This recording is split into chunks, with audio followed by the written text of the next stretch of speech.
with Oprah Winfrey. They talked about a lot of things, mostly the last 8 years.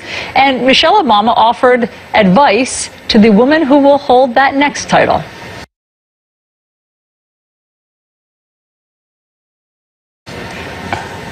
My offer to Melania was, you really don't know what told me, so I'm not new in this going high thing. I mean, I'm modeling I'm modeling what was done for me by the Bushes. Right. And Laura Bush was nothing but gracious and helpful, and her team was right there for my team all throughout this entire 8-year process. And your team is doing the same. We will do whatever they need to help them succeed. So that's one of the things I said to Melania.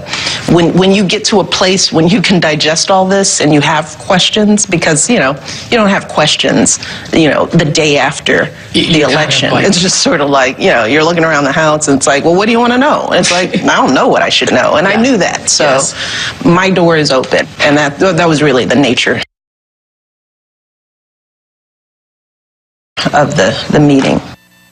To discuss the interview, we have author of Hidden Power, Presidential Marriages That Shaped History, Kati Martin, and cultural critic and writer Michaela Angela Davis. Great to have you ladies with us. Thank you. So, in addition to the proud tradition in this country of the peaceful transfer of power, there's also this graceful transfer of power that first ladies do among each other. It's really comforting to hear Michelle Obama talk about it. The role of First Lady is unique to America. It combines kind of a monarchical role, maybe because we have some nostalgia for the monarch we overthrew, as well as a working role. So they live and work in the same house, and there's no other country that has such a strong and defined role.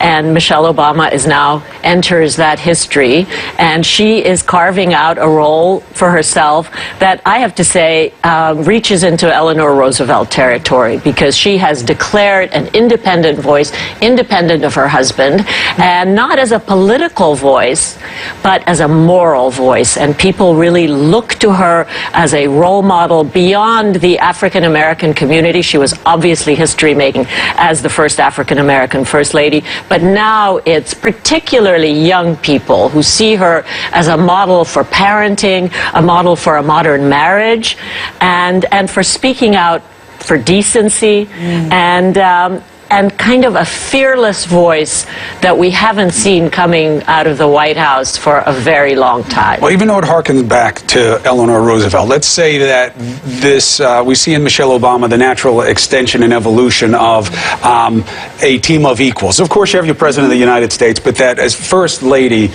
she's more, and there's a dovetailing of morality and politics with what Michelle Obama talks about.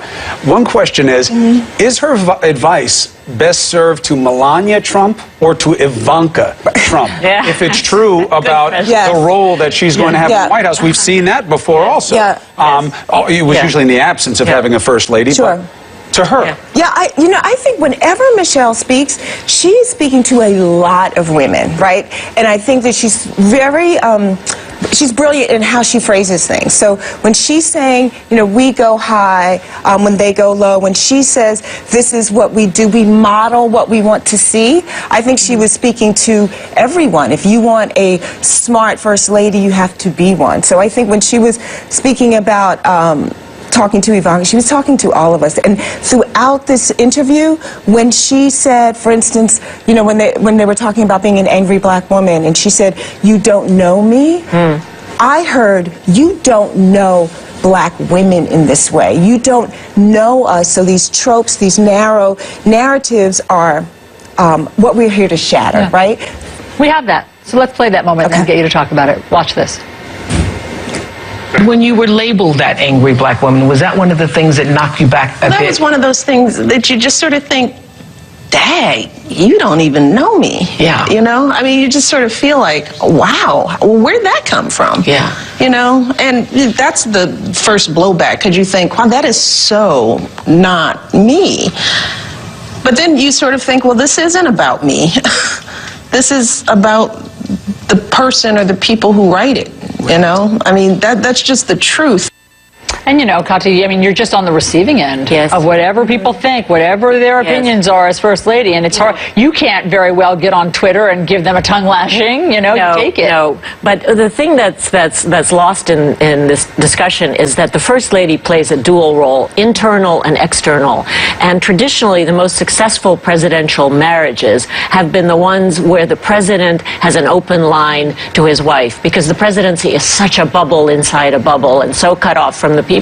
But the First Lady still has more mobility, more exposure, and the successful ones have an honest, straight relationship with their husbands.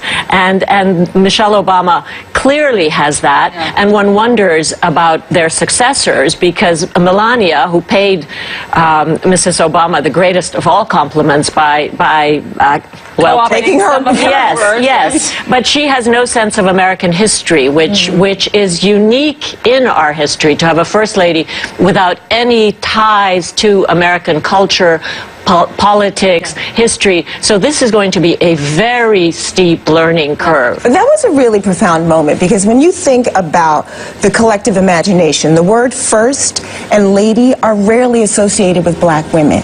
And Michelle Obama not only gives you a new imagination for what a black woman of power and agency and dignity and grace and intelligence can be, she is arguably going to be one of the most memorable First Ladies. The first on so many levels. And, you know, when Coretta Scott King said that women will be the soul of this country, like, she's the soul with soul, right? So we're going to remember her in many areas, not just this first one, but she was cool, and under pressure she modeled how to be a patriot, how to put country first. When people were coming for you and giving you ideas like that New Yorker cover, that was horrific. And the way that she shape-shifted through that was something that women and girls can look to forever. Like, they're going to come for you, and you know you can, like, do it with style. Michaela, Kati, thanks so much. Great to talk to both of you about all of this. Let's talk about another woman who certainly earned great distinction. She's on Jeopardy and on some winning streak. But the woman on your screen right now is not alive to appreciate it. Next, we're going to be joined by the longtime boyfriend of the late game show champ to ask what would she have thought about this remarkable run. Next.